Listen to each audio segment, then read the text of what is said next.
Share of wallet is a concept that is actually an old concept, but we look at it now because it's relevant to the market because we have a multiplication of computing device arriving on the market. If you look 20 years ago, like people would buy, end users and consumers, they would buy a PC, right? And then 10 years ago, they bought a smartphone.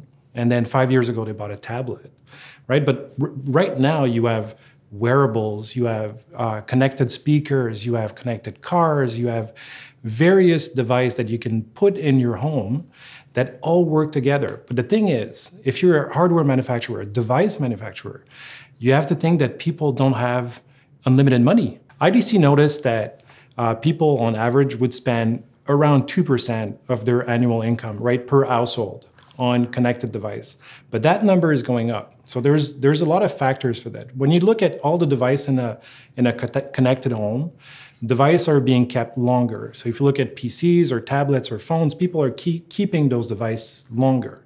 But the price of those devices is actually increasing, and the number of devices that people can buy is also increasing.